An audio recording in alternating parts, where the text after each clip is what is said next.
Okay, team, we are about to begin. Thank you all for joining us. 20-second warning.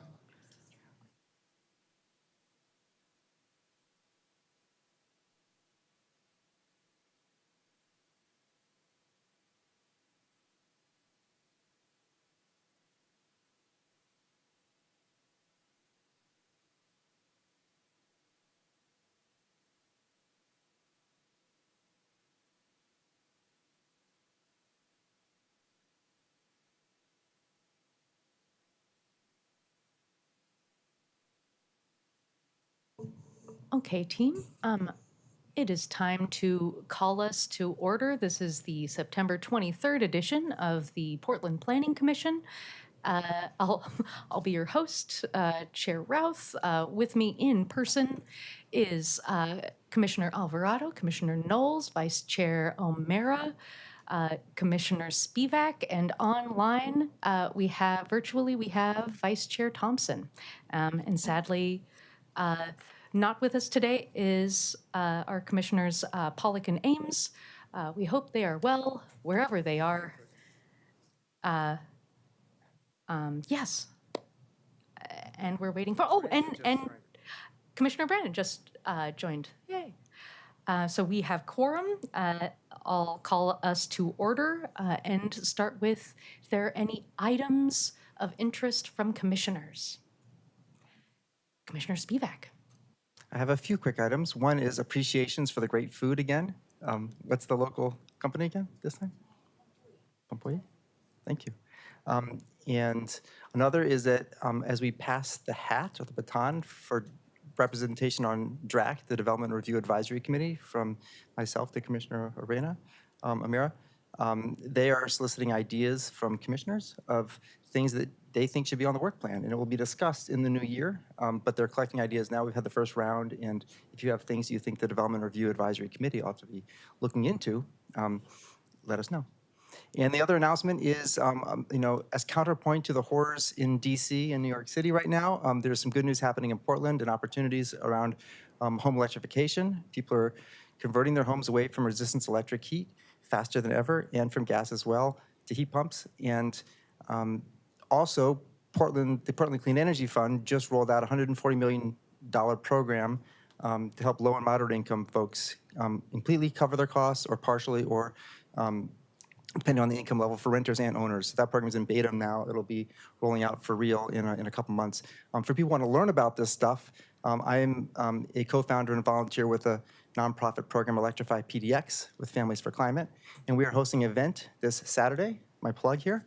We have these cards up, some are up there as well. It's called Electrify Portland, and there's dozens of vendors, nonprofits, people of all ages can come, renters, owners, there's something for everybody.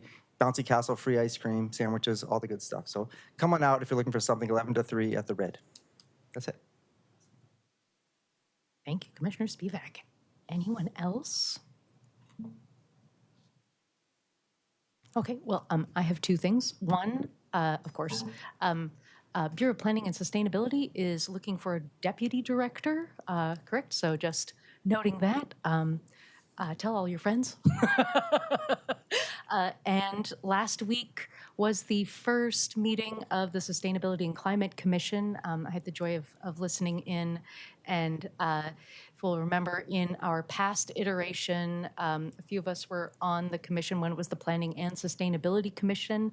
I happened to be chair when we dissolved that, and last week's first meeting was, I think, the dream realized of standing up that commission. So very excited about their work ahead and how we can partner with them as colleagues.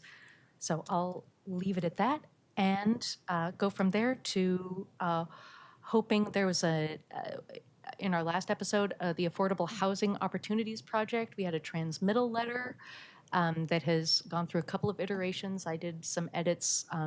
I'm sorry, and you're welcome. Can we get a thumbs up from folks? Feeling good?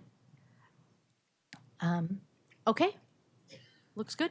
So that is, we are head nodding that approval, and would love now Director Diefendorfer.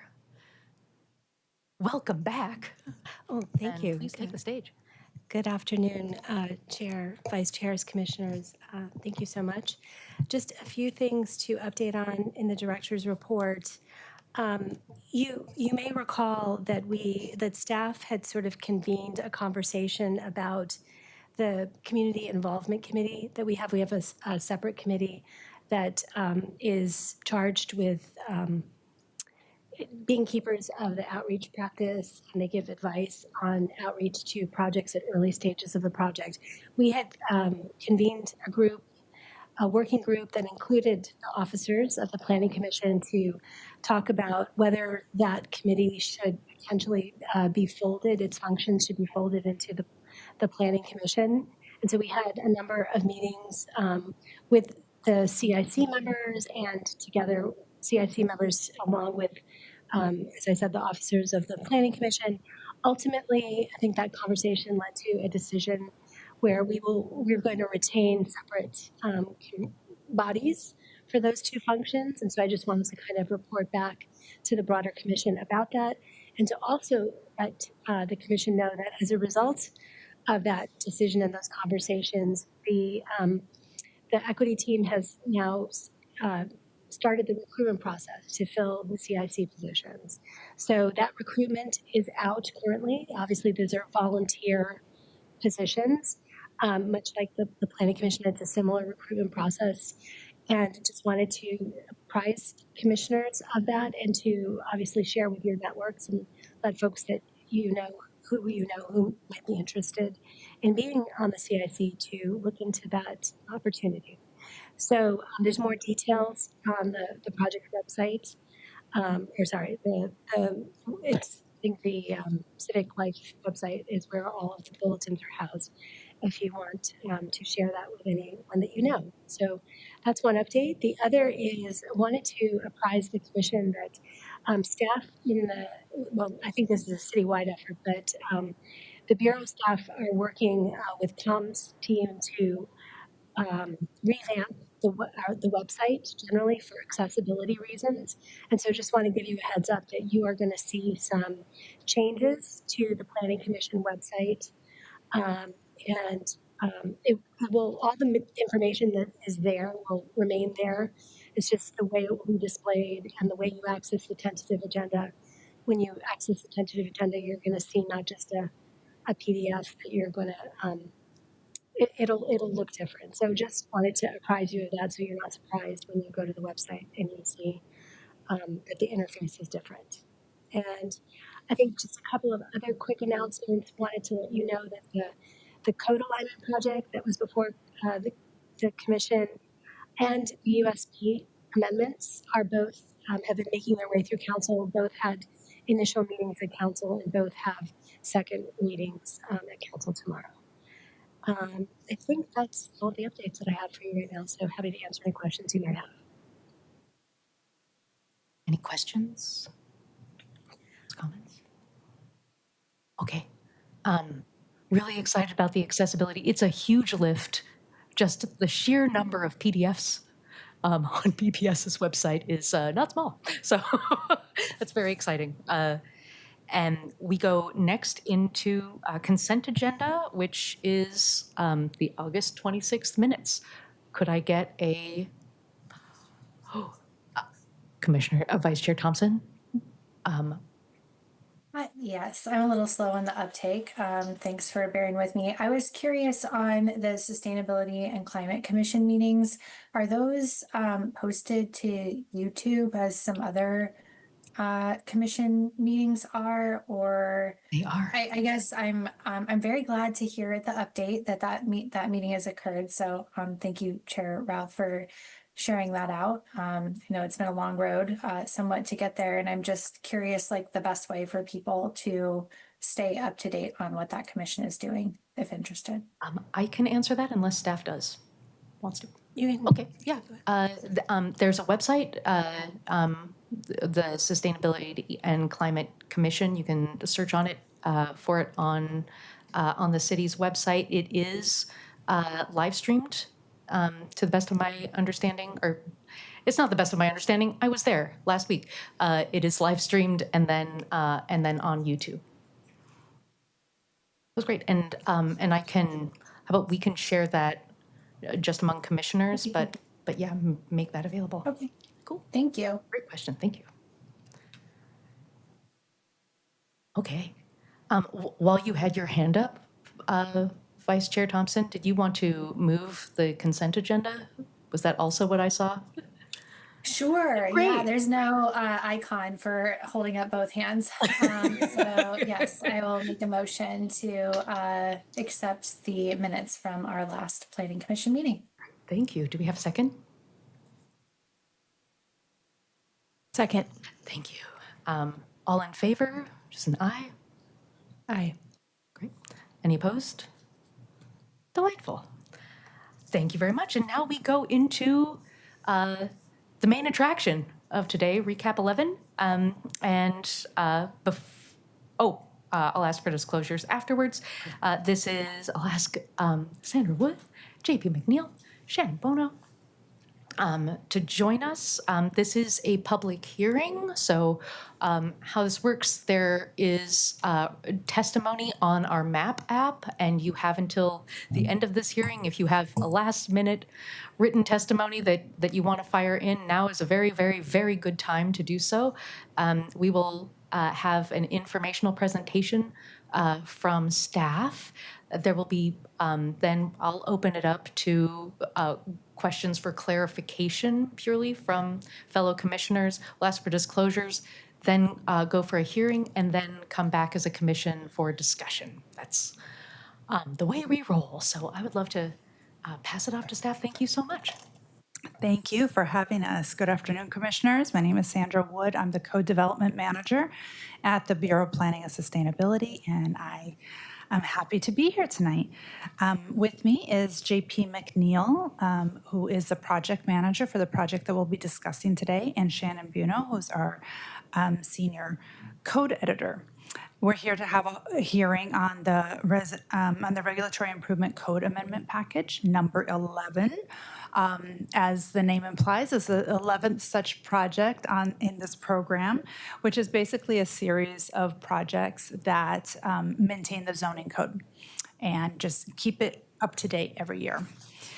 Our agenda, our next slide.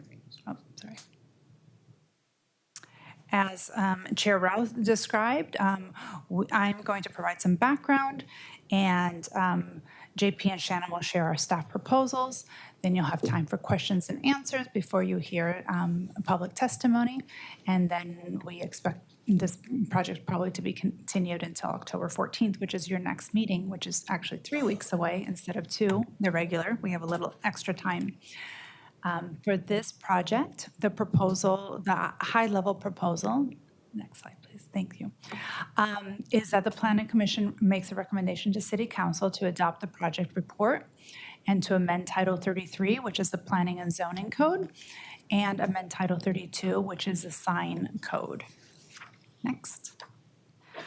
As I mentioned, maintaining the zoning code is considered best practice in regulatory and planning fields, and of course, just plain old good customer service for applicants and for the public to be able to understand what the code says. Having this program also carries out one of the policies in the comprehensive plan, which is policy 10.4, that gives us some direction about amending the comp plan. And it tells us that amendments should promote good planning by addressing existing and potential problems. And ensures good administration of regulations by keeping the regulations as simple as possible, which is something we try hard to do. And we improve the code document on an ongoing basis by using clear language and identifying and acting on regulatory suggestions from the community. So what is RECAP? It's a little different than other legislative projects in that it's an ongoing program to ease regulatory burdens and make the code easier to understand. It addresses a variety of topics and geographies, which we package together for efficiency's sake. We focus on technical and minor policy changes instead of making larger policy shifts. And our work plan is based on items that are submitted into our online database of amendment requests. And currently, we have about 450 such requests. Of course, the zoning code's been around since 1991, this version of the zoning code. So we use a set selection criteria and publish what the selection criteria is and how each item scored against that selection criteria. So this slide describes the different types of amendments. The technical amendments we consider are incorrect or outdated references, grammatical errors or inconsistencies between different chapters, clarifications, and any code conflicts that we see. Minor policy amendments are only making slight changes to already adopted city policy, as opposed to major policies, which are really making bigger changes, and that's not what we cover in recap, in the recap program. Our selection criteria are used in an effort to be fair and as objective as possible, and to not just address the issues that are most recently come to our attention. So we use a point system, and the higher the score, the more likely the item will be addressed. We look at the variety of stakeholders affected by the regulation. The greater the variety of stakeholders, then the higher the score. We look at geographic applicability. The more widespread a regulation is used on more properties in the city, the higher the score. We look at the degree of impact and how problematic is the issue. Can an applicant seek regulatory relief in the form of an adjustment, or is there no such relief offered by current regulations? We look at the regulatory improvement, like what is the potential of improving the regulations without adding complexity, options, or exceptions to that. So in addition to publishing the work plan of the items we're addressing, we also publish an appendix, and I wanted to remind you of that because we published that with the work plan, and that includes all the scores for all the technical and minor policies amendments that we did not select for the work plan, and that's up on our web. For Recap 11, this project specifically, we published the work plan and the appendix in March of this year. The discussion draft was open for 6 weeks from mid-June to mid-July and presented to anyone who requested it. The MAP app was open during this time. We received 36 comments, and many of them were about the Sears Armory site, which you'll hear about tonight. We published the proposed draft in mid-August for today's hearing, and we sent notice to over 700 people. As of this afternoon, we received 10 pieces of written testimony. That's right. Yep. And we have, is it 1 or 2 signed up? Just 1 signed up for to testify orally today. With that, I'll pass it to JP and Shannon to describe the proposals. All right. Thanks, Sandra. So good evening, commissioners. I'm JP McNeil. I'm a planner with BPS, and I'm the project manager for Recap 11. And so after all that great background from Sandra, Shannon and I, we'll present the amendments that what's actually in the package of Recap 11. And so in this package, there's 56 zoning code amendments broken down into 3 themes. And so for some recaps, the scope is built around specific topics. So the last recap, Recap 10, was built around housing production and economic improvements built based on pandemic recovery. That was sort of what was in the air at that time. For this recap, we did the sorting process, and we just saw what rose to the top in terms of bundles as we did the sorting process that Sandra was talking about. So the topics that rose to the top in the ranking process for this project were parking and then exterior areas. And so those are 2 of our themes, and then our 3rd theme is just general regulatory reduction, just improvements of the code. That's sort of our catch-all category and is the largest one of the categories. There's also 7 sign code amendments that were added to Recap 11, and that's a different title. That's Title 32. And so those amendments relate to wayfinding and moving image signs for parks, larger parks like Washington Park, and Shannon will get into that a little bit more. This slide is just a little more context for how the amendments break down by category and type. So you can see we've got 19 minor policy, 37 technical amendments, so almost twice as many technical amendments in this package. And so we won't be covering all of the amendments today, but we pulled out some of the items and topics and examples to give you a sense of what's in the package. But for the full, if you haven't had a chance to, in looking in the proposed draft for the full list, there's a table at the beginning of the proposed draft document, so you can look through and see if there's anything that interests you. You can always ask for more information on that. So, as I said, the first theme we're talking about is parking, and these amendments generally fall into two subcategories. One is vehicle parking, and then here on this slide, we're talking about bike parking. So there are three amendments related to bike parking. The first two, MP1 and TA3. Oh, and just a quick thing that the numbering, the nomenclature there, MP stands for minor policy, and TA is technical amendment, just so to help navigate a little bit. Anyhow, so the first two amendments there would allow for make some changes for bike parking. So they're first to ensure access to bike parking. So one of them has to do with long-term bike parking and ensuring that tenants of a building have access to long-term bike parking. And then one is related to short-term bike parking and ensuring that users have access to short-term bike parking and that it's not locked behind a gate somewhere. The second, MP2, is an amendment that would allow for a change of use in a building without triggering the requirement to install more bike parking. So the rationale here is that someone could come in for a permit for alterations to a building and meet an exemption for bike parking requirements under the non-conforming upgrade rules.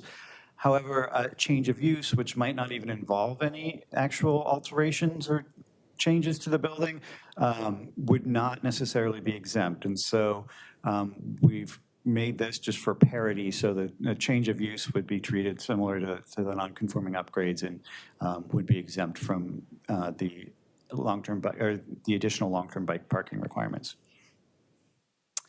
For our second sort of sub-theme with parking, we're talking about vehicle parkings. And so we're highlighting just one here that we think is probably the most significant of the vehicle parking amendments, item MP3. And so this proposal is to allow parking in residential front setbacks when a garage is being converted to living area. So under the current code, which is in that diagram, it sort of illustrates what's allowed now. Often a driveway has to be removed and a curb cut closed when the garage is converted to an ADU. So with the diagram, that car that's parked in the driveway is actually not allowed once you take away the garage. And that's parking is not allowed in the front setback. So the change would allow the driveway to remain provided it's at least 18 feet long and it's able to accommodate a parking space. But it only applies when there's an existing garage being converted, an existing driveway, and curb cut. So it wouldn't allow for a new 18-foot deep driveway to be poured. It's only for existing ones. Our next theme has to do with exterior areas, and we've got three sort of subcategories here around screening, exterior activities, and common areas. So first here, these are there's proposed amendments to clarify the setback and screening rules for mechanical equipment to ensure that it's screened from adjacent properties. MP8 has to do with rules for using landscaping as a tall screen, which allows, currently there's an allowance for a masonry wall to be substituted for some of the taller shrubs. And this amendment would just allow a site obscuring fence to also be substituted in addition to the masonry wall. And then finally, there's an amendment to exempt screening from design review for some minor accessory structures and items like trash enclosures or loading areas. So it makes it easier to do non-conforming upgrades without an additional land use review. Our next subtopic here is around exterior activities. And so MP10 makes some clarifications there. Currently, the code is pretty inconsistent in how exterior activities related to a use are categorized and when they're allowed. So the amendment clarifies a distinction between activities that are associated with the use of an industrial nature from the other generally more commercial or recreationally oriented uses when they're allowed in different sections of the code. So there aren't any real changes to what is allowed where, but it does make it clear that the commercial exterior activities, what we're calling the fun stuff, like outdoor dining or bocce ball or something like that, that those are allowed in commercial areas, but not something that's an industrial nature, like some sort of metalworking operation or something like that, that's not really appropriate in a commercial area. So this is just clarifications throughout the code. And then our third category here has to do with common areas for residential uses. So multi-dwelling developments, they're required to have outdoor areas. They can be either individual areas or common areas, depending. The common area amendments make it clear what types of structures can be required in an outdoor area and that the outdoor area can be covered but not enclosed. So MP11 makes it clear that something like a private patio area or a balcony can't be located in the required outdoor area. And then TA7 clarifies that part of an outdoor area can be covered with a roof or partially enclosed, like for a picnic shelter or something, but the entire area can't be enclosed with a roof or with walls. Now for the next couple of sections, I'm going to turn it over to Shannon.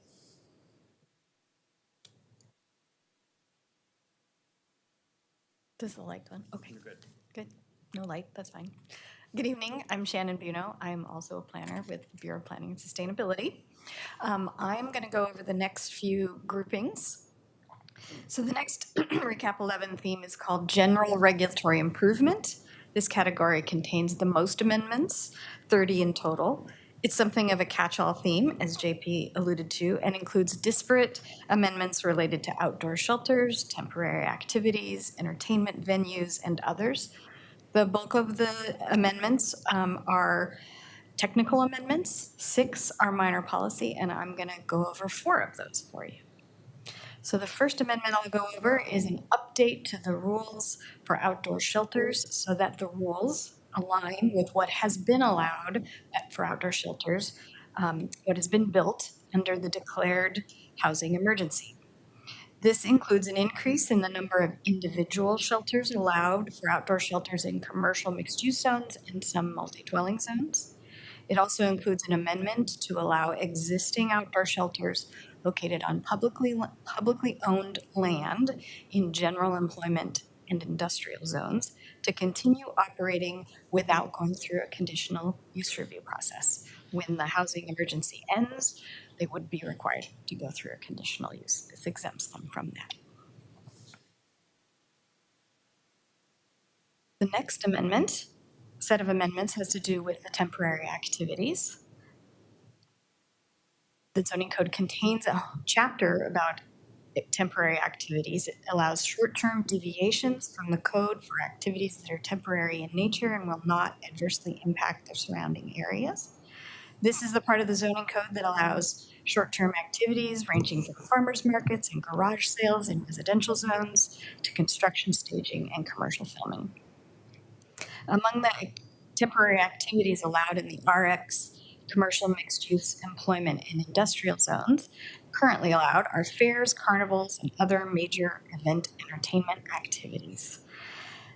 Currently, these are allowed for a 2-week duration. However, circuses like Cirque du Soleil and seasonal events like the ice skating rink shown on the slide often occur for more than 2 weeks and have large structures that take time to install and remove. So Amendment MP15 extends the duration for these types of temporary activities from 2 weeks to the time that is allotted by the required Portland Fire and Rescue permit that they all need to obtain. The temporary activities chapter also currently allows many kinds of temporary activities and structures during a natural disaster or emergency. Amendment MP16 clarifies that a sobering center is an allowed temporary activity during the duration of a declared shelter shortage or other health and safety emergency. Without this amendment, a conditional use review is often required.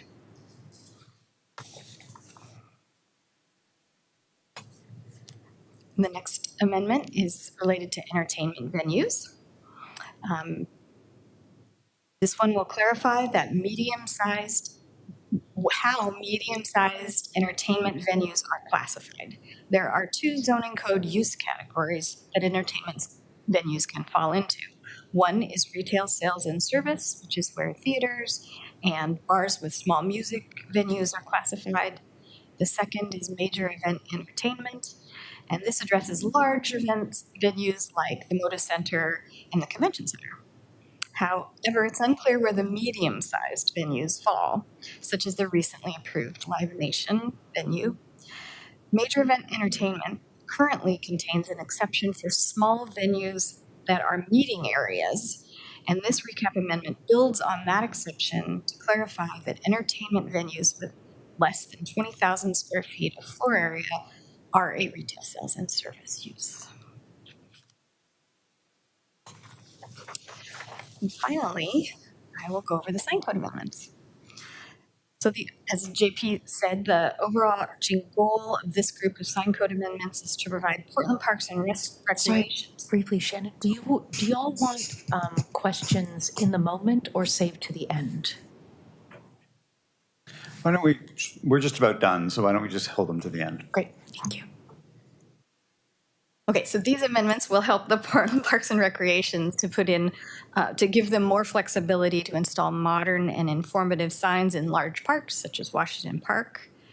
So one of the things the amendments do is to regulate signs in public parks located in residential and OS zones, the same as signs with other institutional uses, like schools and religious institutions in residential and OS zones are regulated.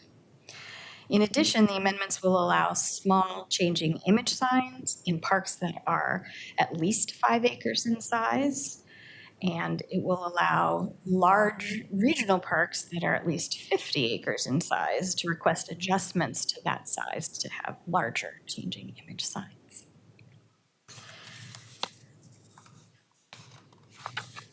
So that is the end of our presentation of the amendments. This slide shows where we are in the timeline.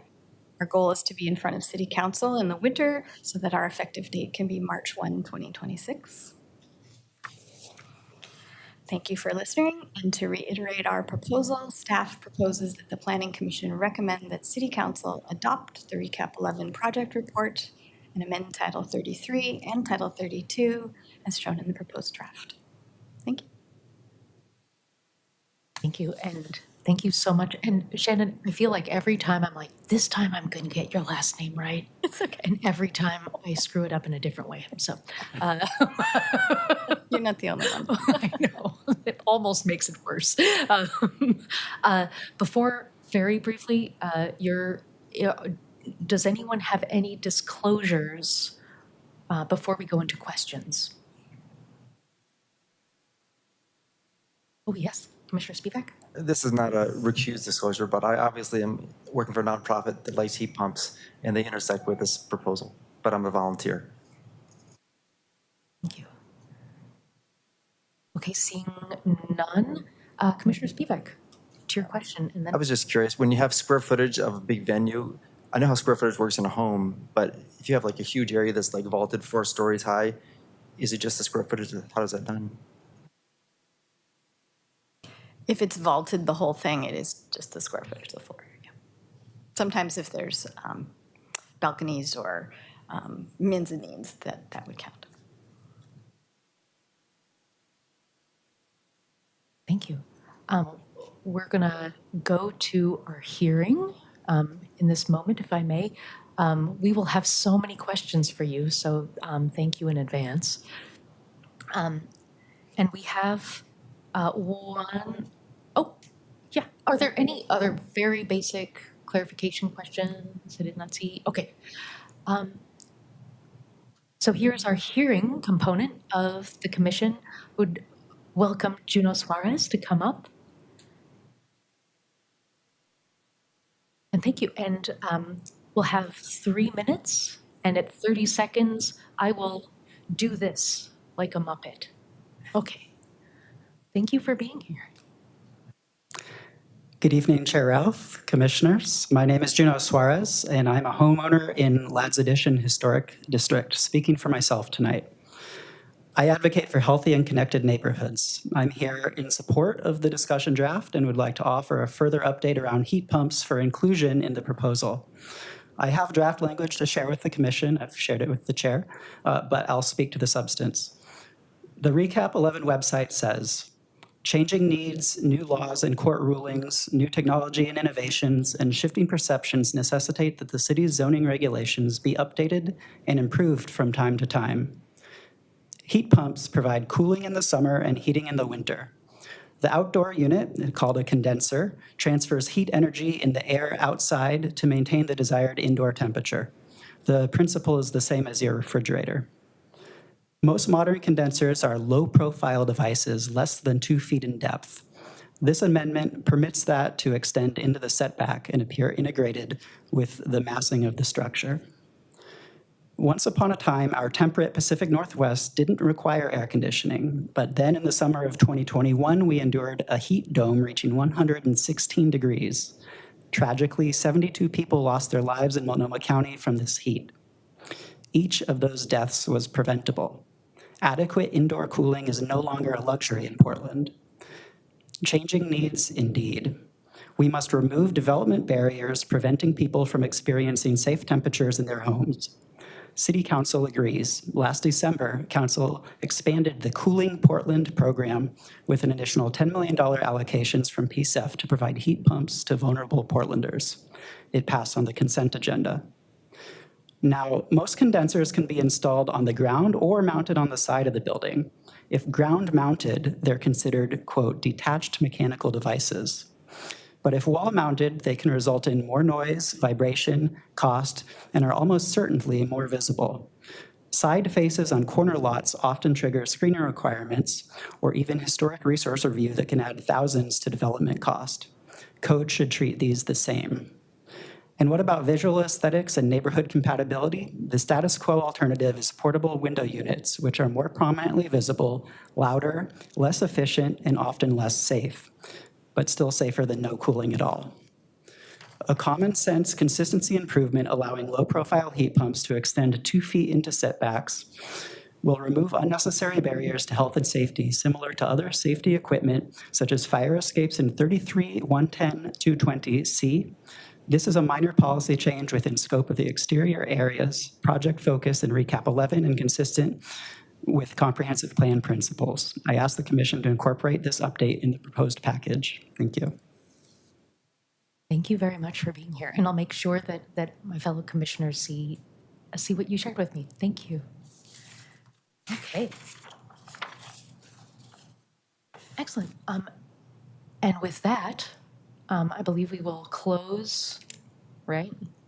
Great. I just, close written and oral testimony as of now. So thank you again very much, and thanks to everyone who shared their written testimony on the MAP app, which I'm sure have all read. I know I have. And I would love to invite, that was very quick, invite Shannon Buno, Sandra Wood, and JP McNeil back for, I'm sure, a lot of questions.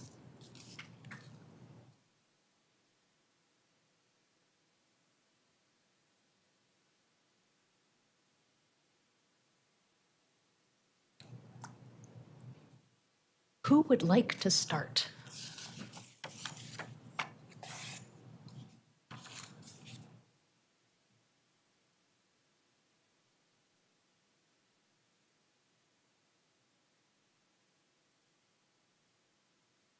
No questions? I just want to start. Okay. Vice Chair Thompson. I didn't want to start, but somebody's No one got wants to, start. right? Thank you. Okay. Thank you for taking with the team. All right. I have a couple questions about the events related amendments. I understand the challenges with the current system where something like the ice rink or a temporary event has to go go through another process to support whatever activity it is that they're trying to do and wanting to streamline that. I'm curious about just connecting it back to Portland Fire and Rescue approval, because they wouldn't necessarily be looking at like system impacts or neighborhood impacts. And so I'm just curious how you've thought about that, like increased traffic or things like that, that wouldn't be considered anymore. And I don't know if that currently is as part of the approval process that they have to go through, but if you can share a little bit more context, that would be helpful. Sure. So currently with the temporary activities chapter, there's no evaluation of the traffic or whatnot. It just allows the activity to occur temporarily, and it doesn't have to meet what's the zoning code standards. For the reason why we went with the Fire Bureau permit is because the time frame that was in the code, as Shannon said, was 2 weeks. And it was hard to figure out what's the right amount of time, how long is too long, and because these things vary. Like another one that came up was the Portland Plage, which is over in Southeast, and it's like a temporary beach essentially, where in the summer they have sand and a pool. And then like the skating rink, there's not a set time that's appropriate. And so instead of trying to figure out what that was, we know that all of these events have to have some sort of approval permit from the Fire Bureau. And so it was, we wanted to tie it to that time frame. So we're tying it to, the reason we're doing that is just because that way there can be a flexible time frame and somebody who's paying attention to it, who's monitoring that.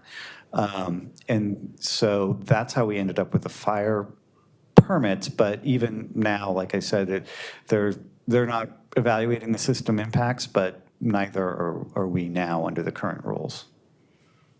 Okay, so currently, if a special event wants to exceed the 2-week limit, is there any criteria associated with the approval process, or is it just like a process for the sake of it, kind of, and that's what you're trying to address? Go. There is no process at this point to extend beyond the 2 weeks, other than getting city council to waive the code, which they have done in the past for like Cirque du Soleil and other things. If it is not a temporary activity, then it is regulated by the zoning code as if it were a permanent activity. Okay, that helps. Thank you. My other event-related question is on the major entertainment use and the new 20,000 square foot threshold for what we're calling the medium-sized venues. And I had similar questions around just system impacts and queuing and traffic safety and parking impacts and all of those things with an event that conceivably could have like 1,500 to 2,000 people at, standing room only or fixed seating at that size of a building. And so I'm just trying to reconcile that volume of people and how you decided to draw the line at 20,000. Do you want to go? I mean, we drew it at 20,000 because there was already a distinction between a major event entertainment use and a retail sales and service use around meeting venues. And so we built upon that. This is moving something that would be a very large, treated as if it were a very large event, down to something that would be treated more like a theater that could have up to 1,500 people coming. So, like a movie theater. I guess that would be 1,500 people. But I don't know if I'm tracking. I'm sorry, trying to follow along here. What is the current requirement or limitation, and I guess what degree of relaxation is there? Like, is this a cleanup thing, or is it like a recategorization of how we should be thinking about events at that scale. The issue is that there really it wasn't clear the way the code is written, where something that isn't a full-size major event venue versus a theater, if something is falling in the middle, where does that, is it a retail sales and service use? Is it a major event? And so like Shannon said, the 20,000 came because there's already an exemption for the 20,000 square foot meeting area, that would be not a major event. And so we're treating it the same as that. That's where the 20,000, since they're fairly comparable. But yeah, I don't know if I have, Sandra?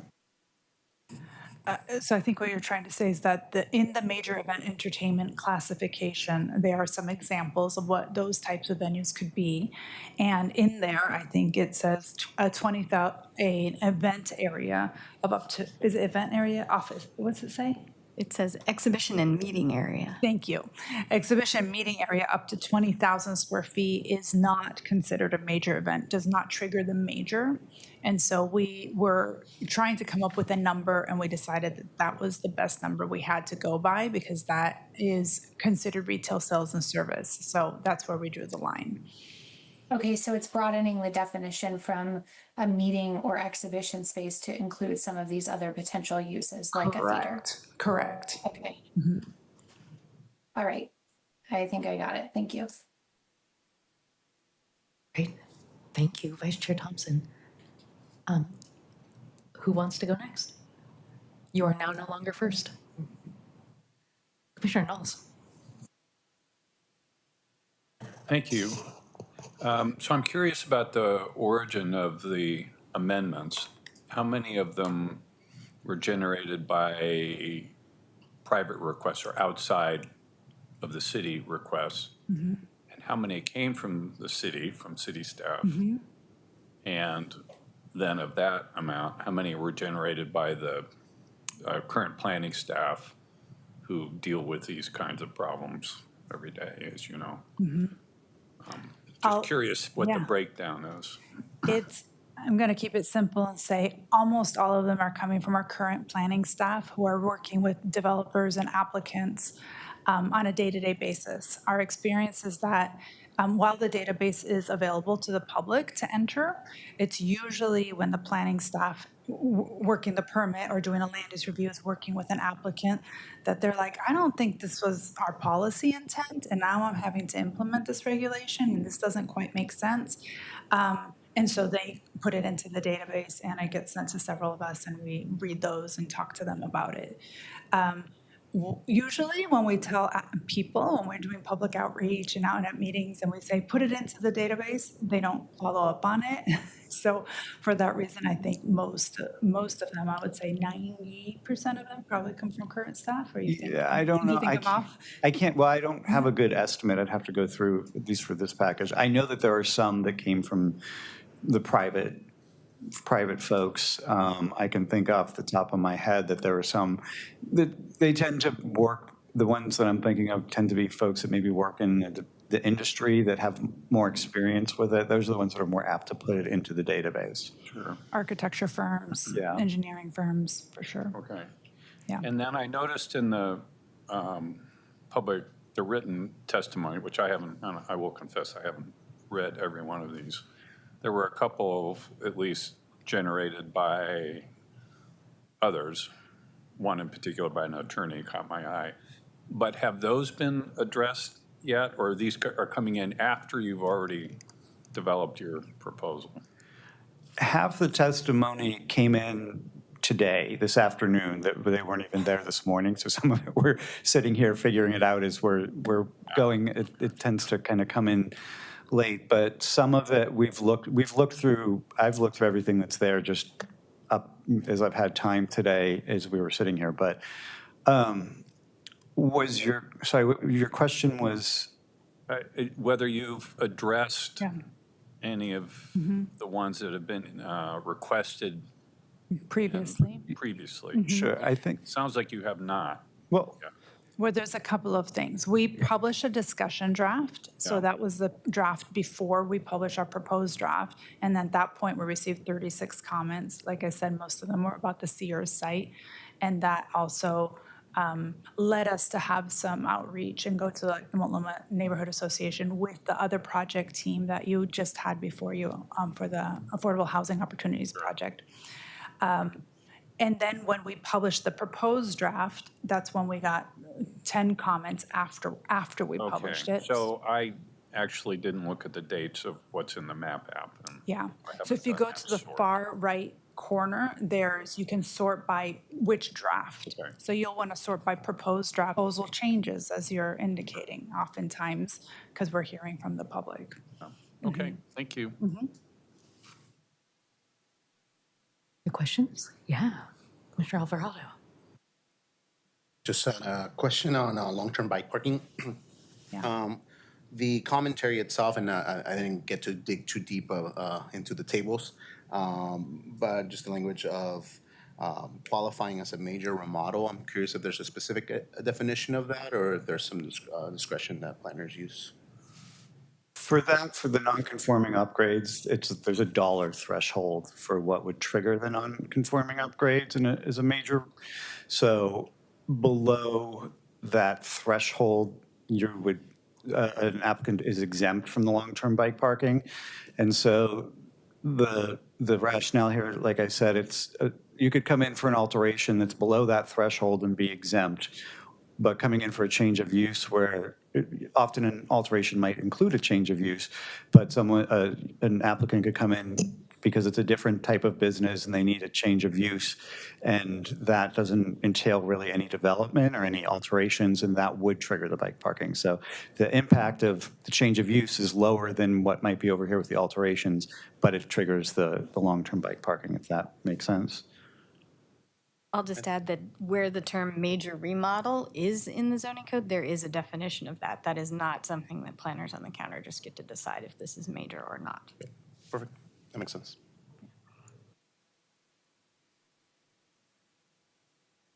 Other questions? Yeah. Vice Chair O'Meara. Hello, Vice Chair O'Meara for the record. A couple of questions. First on the Sobering Center. I noted in the comments that alternatives to Sobering Center in residential zones were I or E zones were called out. And this would make Sobering Centers an allowed use in I zones, but why not E? And those are employment zones, correct? E are employment zones, Yeah. correct? So I was just curious why, EG1, when they're EG2, mentioned yes. as alternatives, but then only the I zone is the one selected for this amendment. And I'm not sure if you considered employment zones or if they're already allowed.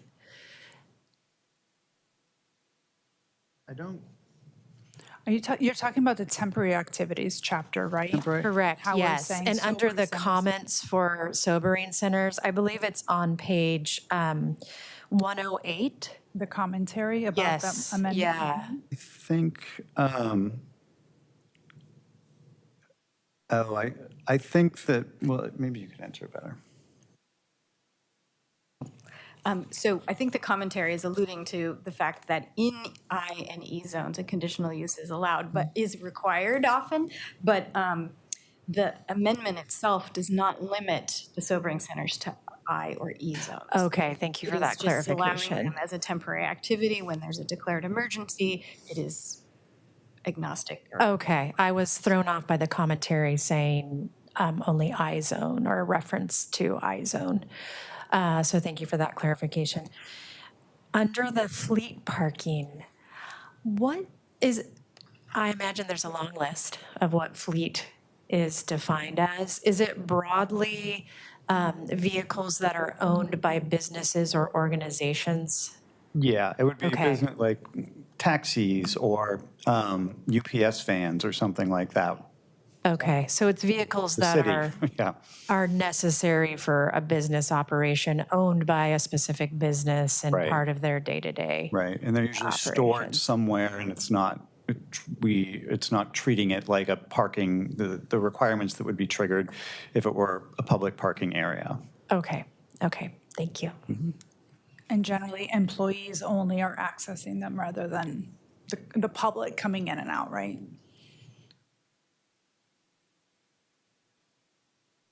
Any questions? Commissioner Spivak?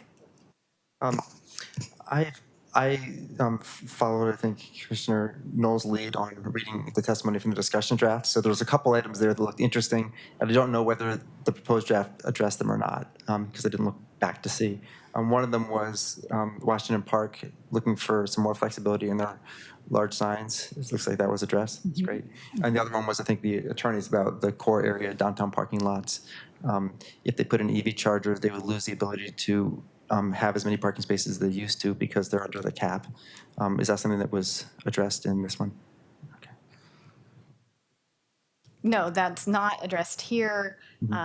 I believe we flagged it for the Central City Code Amendment project. And so they have contacted the lawyer and said, hey, bring that same testimony forward on that. Gotcha. It seems like a very technical Because it is amendment to a very technical Central amendment. City, yeah. Okay. And there was one in this, for the proposed draft from Rhonda Alberon, MP3, about parking. And it seemed like it was response to the proposed draft, but reading it, I wonder whether it was addressed by the being able to park in the front setback in front of a spot. Is it one of you who read that testimony to see whether she's supporting it or it doesn't go far enough? Or you I've couldn't read tell? the testimony, and as I understand it, it's essentially in support of what we're asking. As I understood it, the issue was with another property that a driveway had to be removed, and then they're trying to do another conversion. And in this case, are concerned that they'd have to do that again. That was how I understood the testimony. And in which case, we're addressing that through the amendment, because if they convert that garage to an ADU, then they can keep the driveway. Okay. And then on last one is on heat pumps. We got testimony oral and also some writing on that one. And I'll be curious to see what was submitted as an idea. I did geek out for a minute because when this one saw, look what did Tigard and Gresham do? Pick two random cities. And Tigard they regulate where you can place heat pumps, but they don't have any screening requirement on them. And in Gresham, they do require screening for like mechanical systems and solar, stuff like that. And then they have this exception list, and the exception list is solar PV, heat pumps, and there's one more of them, wind turbines. They have this long exception list. So effectively, those jurisdictions, unless I missed it, don't have screening requirements at all. So I'd be curious to have more discussion outside of this as a potential amendment on that one. Thanks. Sure. Yeah, we haven't, I'll speak for myself here, but we just saw this a few minutes ago. And same with the testimony that was in there. So I haven't really had time to process it or give it any thought. It sounds like you've done more research on it than I have at this point. Yeah, I hear anecdotally from contractors and people doing systems that the issue comes up, but I never know if it's pervasive or not. I don't know. And I've never looked to see what other cities do. So I've done a little bit of that. Yeah, we can certainly talk about it offline and do some more research after the hearing. Commissioner Brennan, did you have any questions, thoughts? Okay. I had a few. I had many. First, very excited about daycare. I know that has been brought up a number of times, and it's just wonderful to see it moving forward. I did have a question, actually. It did exempt daycare in industrial zones, and I think, on one side, that totally makes sense. Also, there are people who, I know that folks have really early shifts sometimes in industrial areas, and I'm curious if there has been any conversation about daycare for industrial workers on site. Lots of questions. I don't think it's anything that it's not something we've discussed. Generally, with the daycare changes that we've been doing, the state has done a lot of work in making rules to make it easier for daycares to be cited. And so we've been basically just following along with what the state is doing and bringing ourselves into compliance with that. But we haven't gone further with discussions about daycares in industrial areas. Okay. Another question. A number of times it says, and the first time I see it is on page 43, and I forget which one, forgive me, but no portion of the required landscape area may be covered. And given especially we live in a temperate zone. I'm curious what the reasoning was behind that. The reasoning behind that was because in some cases, there've been situations where people put required landscaping in like a tuck under garage area, and it doesn't get sun or rain and it dies. And so we're trying to make it clear that if it's a required landscaping and you can't cover it, it has to be open to the sky. Would there be any exceptions? I guess I think of like there's a lot of, shady plants. There's also, I'm not sure if there's, picnic tables or other covered area that could be coverable, that could include solar paneling, for example. Those were just thoughts I had coming up. They're good thoughts. We hadn't, I don't think we fully considered that, but we're getting at the issue of what's happened is where folks have been covering it and then it just dies. So there may be some exceptions that we could consider. Yeah, okay, and it was just a curiosity.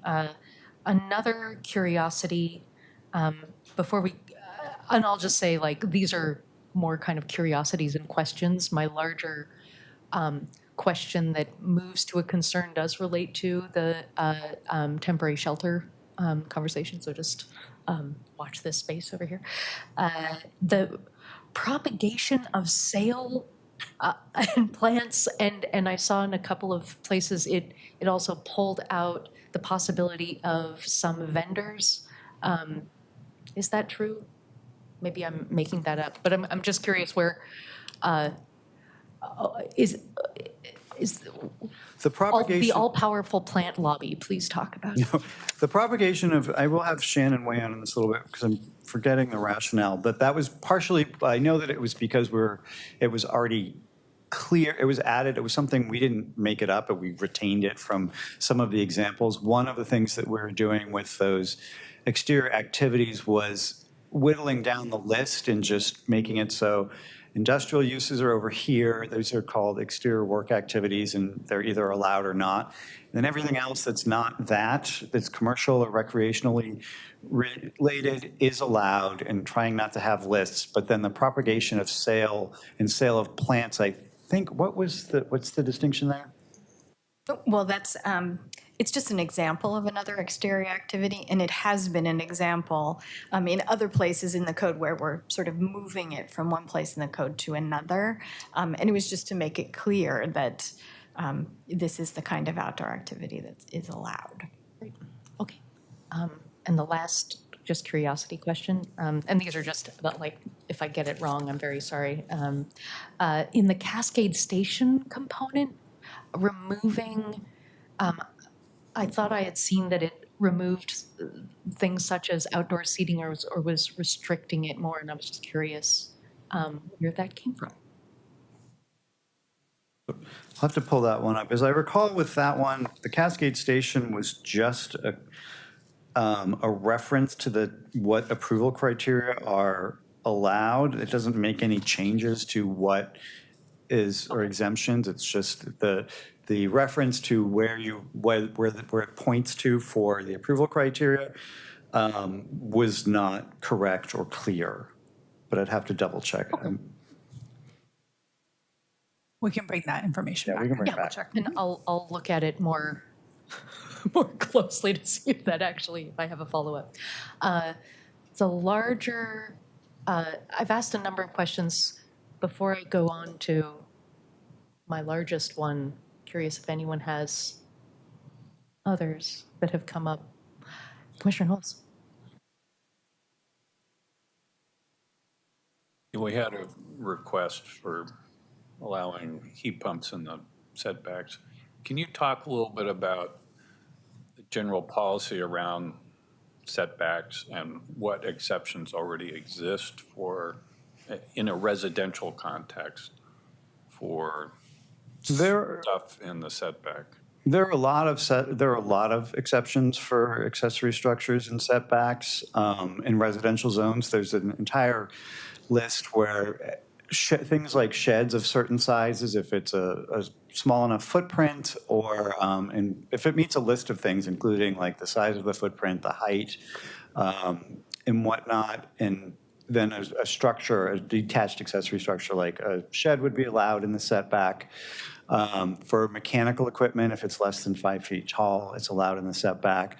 And so this, as I understood the amendment here, it's not so much about the exception to the setback as it is about the screening requirements, so there are requirements for mechanical equipment that is in the setback that faces the street does have to be screened from the street. Sure, but what about the setback between two residential homes, which at least in my neighborhood is basically 10 feet, 5 feet on each side of the house.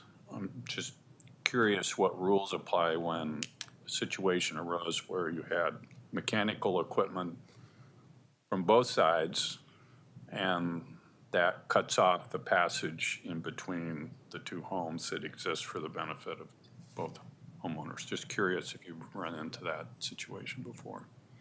I can't say I've run into this situation. Usually if there's if I'm understanding mechanical equipment in one setback and then in another setback, there's often a fence there that might make it hard to traverse. So I don't think we're really contemplating that, like a pathway between the two properties, if I'm understanding, but.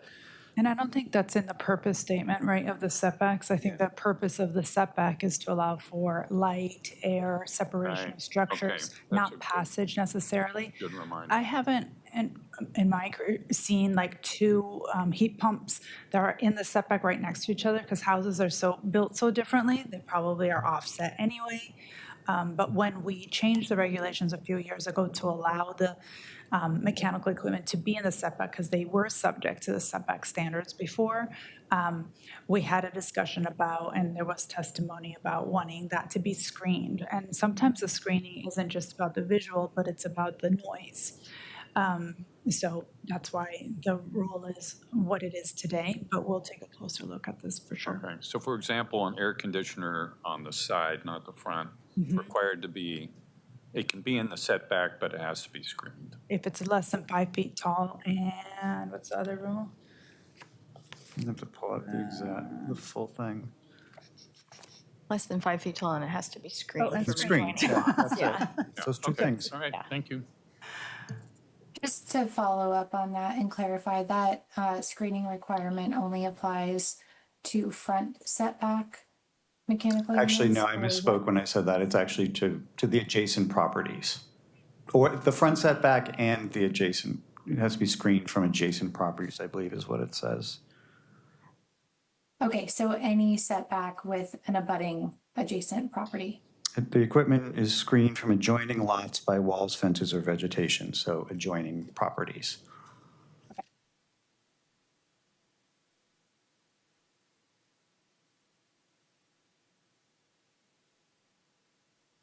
I mean, in many situations, I think you can have just normally a fence, which provides the screening. That's usually what I do. There are certainly situations where there's homes where there's a shared driveway.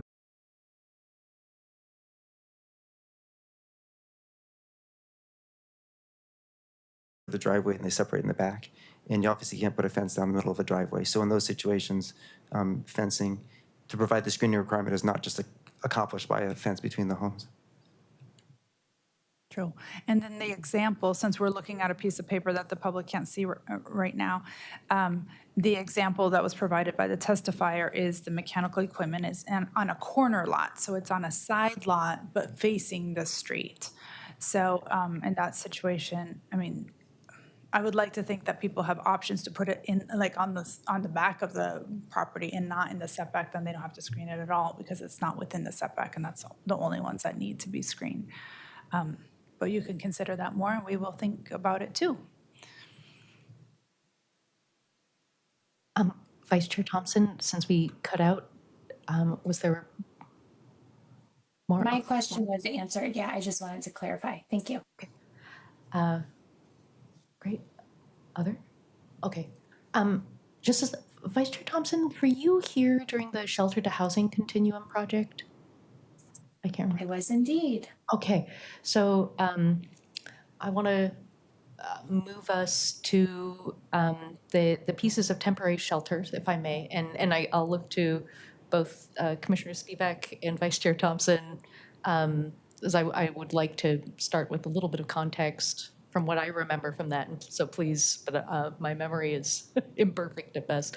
So I remember during that project, we had a considerable deliberation on site placement and size of temporary shelters, and that, and part of that included some of the best thinking at the time of, you know, what is the sweet spot of number of shelters within a specific parcel that that would basically allow for amenities and to set temporary residents up for success, to move into permanent housing. And at the end of that, part of the original project that I remember was at the end of that, and I brought this up last time, that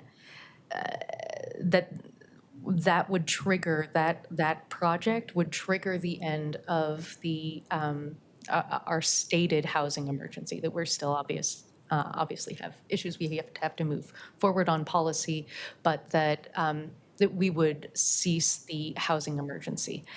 And first of all, am I misremembering or mischaracterizing any part of that before I go forward? Is that right? I think I was involved in the second part of sheltered housing continuum. And sheltered there was a housing first too. part that preceded me. I forgot that there were two parts, and I feel like this may have been more of a focus of the original part one. So Yeah, I think that's right. Okay, thank you. So we were under a fast deadline to pass this because the city was going to end the housing emergency. Correct. Which they never ended up doing. Am I getting that? Okay. Right.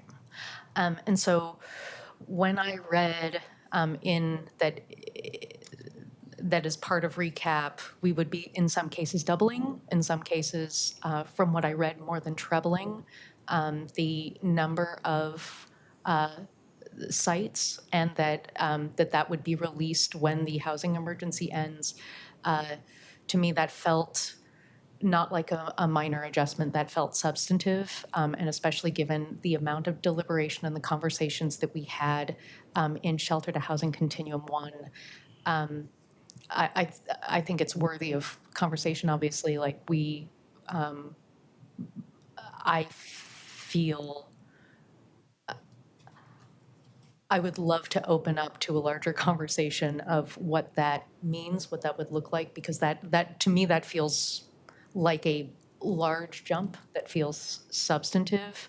I don't know enough about siting and amenities, what amenities are needed, and what is available, and what success rates have looked like. As a resident of Portland, I recognize that we have an ongoing deep need to stabilize people to get to permanent housing. Homelessness, to me, is a housing issue, fundamentally. I don't feel that I have the information or to be able to deliberate or to pass those particular few amendments with the information that I currently have. So I just want to say that and ask for those amendments, looking at the community. Maybe this is my question. Like it's more like I'm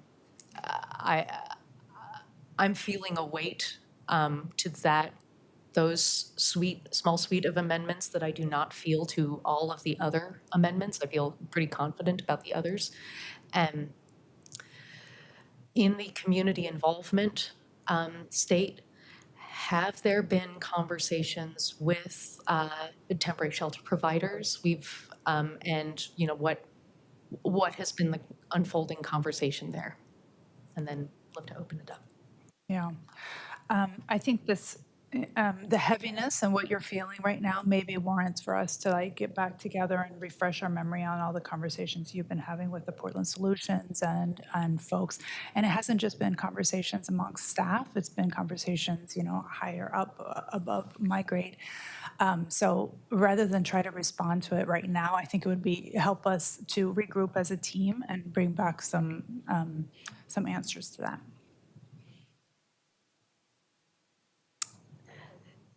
Director Diefendorfer. Commissioners, sorry, Patricia Diefendorfer. I was just reflecting on what Sandra said, and I'm fine with us doing, kind of bringing back some information related to the shelter proposal to help you deliberate on this topic.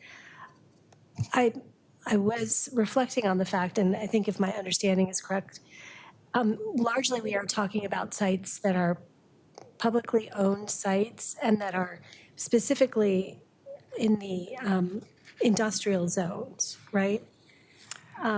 There's two main proposals here. One is to increase the number of shelter beds allowed in outdoor shelters. That's one piece. So that is in the multi-dwelling zones, the commercial zones, EX zones. And then there's also the second main proposal is to allow shelters by right in the industrial zones if they existed at a certain date, Right. which is the I just effective wanted date, to yeah. emphasize that part of it, because I think our research has shown, so in sites where the shelters already exist in industrial zones, the process, I think what's being proposed is that those sites would not have to go through a conditional use process.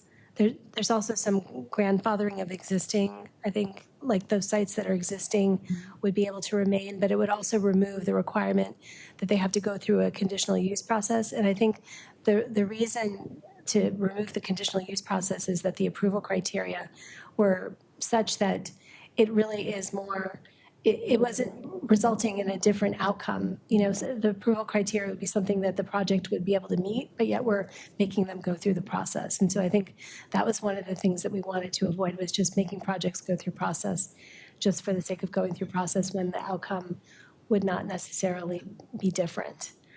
So I just wanted to kind of point that out, but I do think that that's probably one of the more complex portions of the package, and we can certainly come back next time and try to provide more information on those aspects of the project. Well, I appreciate Commissioner Ralph for reminding us of the history here. I remember service providers requesting these numbers of 60 and last time, and for interior shelters much larger than those numbers. So I guess my question is, if those service providers are asking for a change because best practices have changed or something's changed, then maybe we haven't heard that, I guess. So we've heard people who are very concerned about these changes, not those who are supportive of them. And maybe that's the case where you speak up if your ox is being gored. That may be the situation here. But I do feel like the last time we heard from groups that work with people who are living on the streets, this is what they wanted, the current code. I can tell you, we have worked and we came up with these numbers working with the providers, working with Portland Solutions. So this was at the request of them, the numbers that we have. So maybe it would be good to have them here perhaps, but that's where the numbers come from. So we've been working closely with them, and the real purpose for us and what we've, the objective here is to allow the Safe Rest Villages that exist today to remain in operation. Which are in excess. I mean, the Safe Rest Villages that are operating today already exceed the numbers in the code. Right. So that's one of the assurances we have, that, the providers can provide for services to that many people because they're already doing that. And so we've worked with them on what that new number should be, and have a list of how many units are in each shelter. Last we heard, it was 160 is the largest one that's down in Clinton Triangle, but What we heard from Portland Solutions is that there are places where they have space to grow, and they could grow up to 200. And that's where that 200 number comes from. And generally for all of the sites, except for the one that there's testimony about, Sears Armory, things are matching up with what's in the code or what's possible. And I know that we've heard a lot of testimony, and there was testimony with the Affordable Housing Opportunities Project about the Multnomah Safe Routes Village. And so that's the one where the contention is because with the two projects together, it would allow for up to 200 units on that site, where currently there's 100 units on that site. And so I think that's where you're hearing about what you're hearing about. Commissioner Knowles? So I'm probably a little confused here, but a couple of things. It seems like some of this, I didn't appreciate that some of this feels like a major policy change, not a minor policy change. And this project is supposed to be about technical amendments and minor policy changes. So that's just one observation. Maybe I'm not understanding the seriousness of what's being proposed or something. Secondly, I'm just curious about whether this is really just, you're in a position where we have a housing emergency which has basically suspended the zoning code for these sites, as I understand it. And you are now in the position of saying, well, since it's suspended, now we ought to try to conform the code to the existing circumstances. Is that what is happening with these amendments? Essentially, if you want Yeah, to. go ahead. Yes, we're in a tough position. The housing emergency is set to end in March, I believe, of October of 2027. The default would be that some of these shelters would have to shrink their services and not provide as many beds to the populations that need it, or go through a lengthy conditional use process that costs $40,000 and takes 6 to 9 months and needs to meet approval criteria. Right. We also have on some of these sites, they have underlying zoning where if the shelter were to go away and an apartment building were to be built, you could easily get 200 plus units on the apartment, and that's what we're planning for. So when we look at the conditional use approval criteria, we think about, well, what is the value of going through that review? A lot of its transportation impacts is one of the main approval criteria, and we can share that with you probably before our next meeting, so you could read the approval criteria too. I would say that these uses have far less, transportation impacts than an apartment building or, with people getting Amazon deliveries and all of those types of things. So we were comfortable with the numbers and talking to Portland Solutions, even with the sites and looking at the numbers. And for example, the Sears Armory site, since you received testimony about that, they're not planning at this time to increase the number of beds from 100 to 200 because that's a commercial CM2 zone. We were looking at the Clinton site, which is already at 160, and Portland Solutions wanted a little wiggle room on the Clinton site. So those are some of the things that were going through our mind when we were setting these numbers. To the point of whether this is a major policy change, it's not an exact science. And we felt like we needed to address this issue before the housing emergency ended. And we didn't want to do yet another project that takes so many resources, and community outreach. So maybe it's a stretch to put it in a recap. We've tried to be transparent with the public and saying this is, the issues that we're doing. We sent out notice to 700 people. So I hear you definitely on that, but yeah, that's where we are. So I guess what I would say to my fellow commissioners is this is another example of how we're trying to create good land use policy in the context of a suspension of good land use policy. And so, I mean, I feel for all of you and for the current planning staff, because you're dealing with all this uncertainty. It just cries for the city to decide, what is the plan? How are we gonna, is this a permanent situation? And do we need to just create policy that says this is a permanent situation? Do we need to say for the Sears site, this is a permanent situation? You know, back to our conversation the last meeting, they deserve some certainty. Yeah. Anyhow, that's an observation. No, I think Where that's, any of this goes.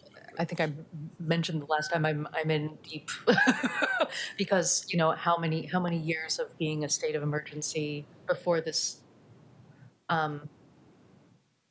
this just becomes our new normal. Yeah. And this doesn't feel like a tenable normal. And that is no one here or outside authored that. It is our responsibility and opportunity to navigate. And I see Director Diefendorf would like to share, and then we have Vice Chair Thompson. I was just going to make the observation, Patricia Diefendorf, for the record, kind of acknowledging Commissioner Knowles, what you just said, and Chair Routh, what you're saying.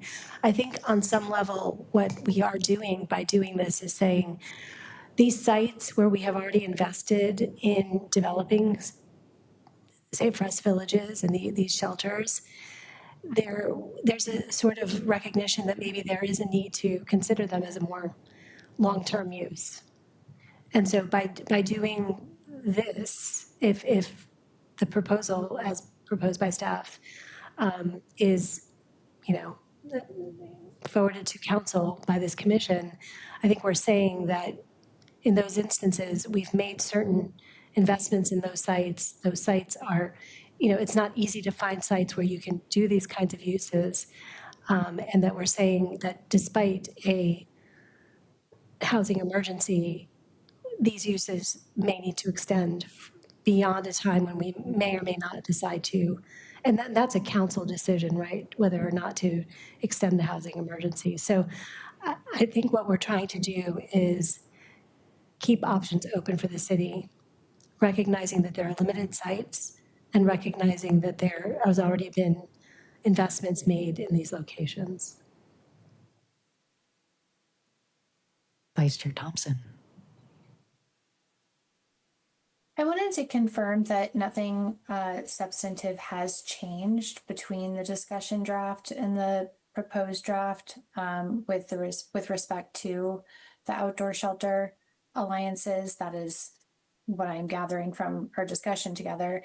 We were talking earlier about the testimony reader and focusing on the proposed draft testimony, but there is significant testimony on the discussion draft on this topic, and it appears to be overwhelmingly opposed to the amendment. I think there are one or two exceptions to that, and I'm wondering, aside from the few pieces that reflect similar messages on the proposed draft, why there isn't more testimony, and if it's a sense of not being heard with the community, or they've already provided their feedback and there might not be value in providing it again, or if I am missing something, and if there is a change that has occurred in this area between the discussion and the proposed. There hasn't been any change since the discussion and the proposed draft. And we've moved forward because of the reasons that Patricia and Sandra are talking about, the need for this, for the Safe Rest Villages, and the difficulty in finding other sites and trying to accommodate that. And the land use policy of, at some point, it is bad land use policy to continue a housing emergency that waives the code. So at some point that has to end. And so we have to have something in place that is better land use policy, to have some sort of rules to give some certainty to it. And so the what we've come up with and what we're coming down from, other leadership is that what's on the ground now is we need it, the city needs that, and we'd like to see that able to remain. I just wanted to share the thought that when we received all those comments during the discussion draft was right when you were also receiving the testimony for the Affordable Housing Opportunities Project. So I think that community was really mobilized around that issue at that time, and we alerted them to this project so that they could provide us with feedback also. So I think they've said their piece, and we understand what their position is. In terms of moving forward, first of all, are there any other questions or thoughts? I'm seeing no from online. Anyone here? Yes. I mean, maybe this is difficult to provide, but is there just a map that shows where the large shelters are in the city? Like, I've heard 185 in Clinton. We've heard how many there are at the Sears site. If that would give us some idea of how this stuff is being distributed across the city. Sure. I know that Portland Solutions has something on their website that you can go and look, and it is mapped, but we could provide you, I'm sure by October, the next meeting, October 14th, we could have some sort of map drawn up if that would be helpful. We'll work on that. There's what we've learned, I think, through this process is that there's city outdoor shelters that you can go to the city's website and see.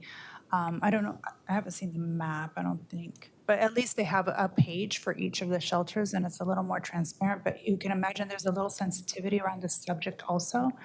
And there's privately owned shelters also, or privately operated shelters. We'll see what we can do though. To provide The county does actually have a map. I don't know how up to date it is, would be my concern, but it includes the private shelters, it includes the mass shelters. It has everything on there. I just don't know how up to date it is, but we could, yeah. So if there are other thoughts that you have about what kind of information would be helpful to help you with this conversation and your learning journey around this, there's mass shelters, there's outdoor shelters, there's, what's that third type? Short term. Short term, yeah. Any of that, please let us know. We'd be happy to, put something together so we can get it to you ahead of time so we can have a fruitful discussion next time. Great. Yeah, thank you, Vice Chair O'Meara, for the record. I think that there's a density question, which to me, you made the point of if this was multifamily, density would be allowed on these sites, right? And so when we're talking about unit to unit, that's not my concern, but I think there's then the operational and the amenities question with this type of temporary shelter. So I would be interested in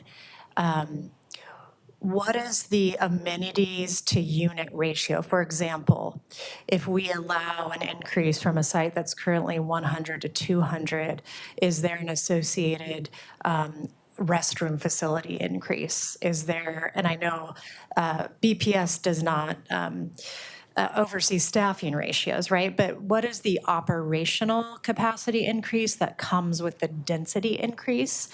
And I imagine that's at the root of a lot of the community concern is as the density and number of units increase, how is there assurances around appropriate infrastructure and staffing models?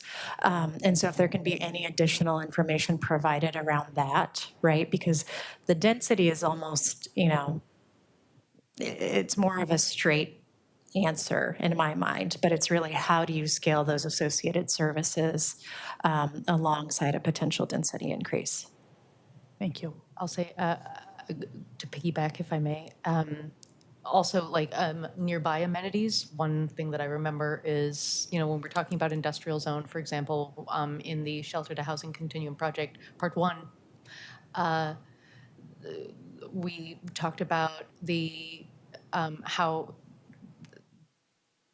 particularly safe rest villages were best set up for success when they're like near transit, near related amenities, near transition projects or central city concern headquarters, near parks.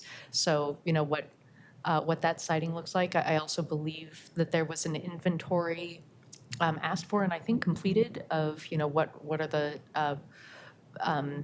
the potential lots that could be used or were underutilized. I don't believe that we saw the results of that, but I'd be interested in terms of what that looks like. I guess I also think of when I was reading, particularly around the industrial shelter sites, it was just like going back to daycare. It's like, well, if we don't want daycare in industrial zones and Oregon, as I mentioned last time, that we have the dubious honor of being #1 in the nation for unsheltered families with children. That what does that mean if we don't want daycare in industrial zones, but we will have homeless families in industrial zones? Is that what is the choice that we're making there? And also related as we go into the economic opportunity analysis later, but previously when we touched on it with the Montgomery Park Action Plan, that interface between residential needs, and this is functional, even if it's temporary, it is residential, to industrial use. Those are all burbling.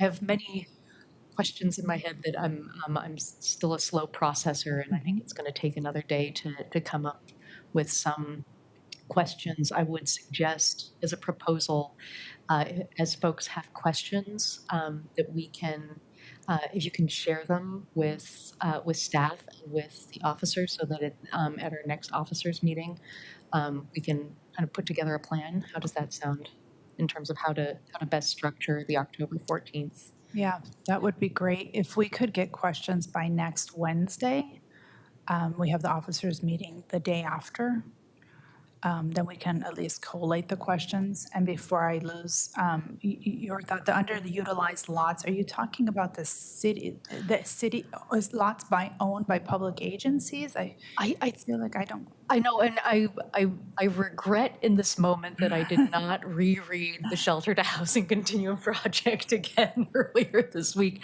I will commit to doing so. We will do the same. I think it does have some good context for these few amendments here, but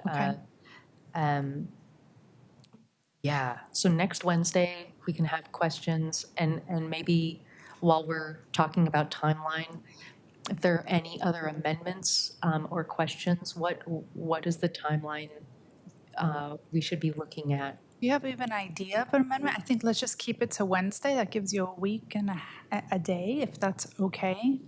Then we'll have the full list of requests that we're working on. Okay.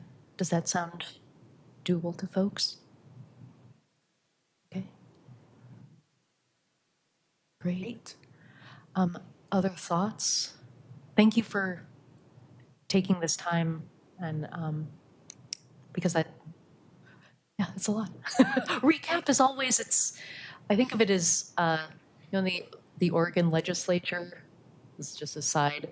The very last bill historically. Have you heard of the Christmas tree bill? Yeah, that it's basically a placeholder bill where you put all of your ornaments that you couldn't get to the rest of the time. And recap always feels like the Christmas tree bill for land use and planning. But other thoughts that have come up, questions?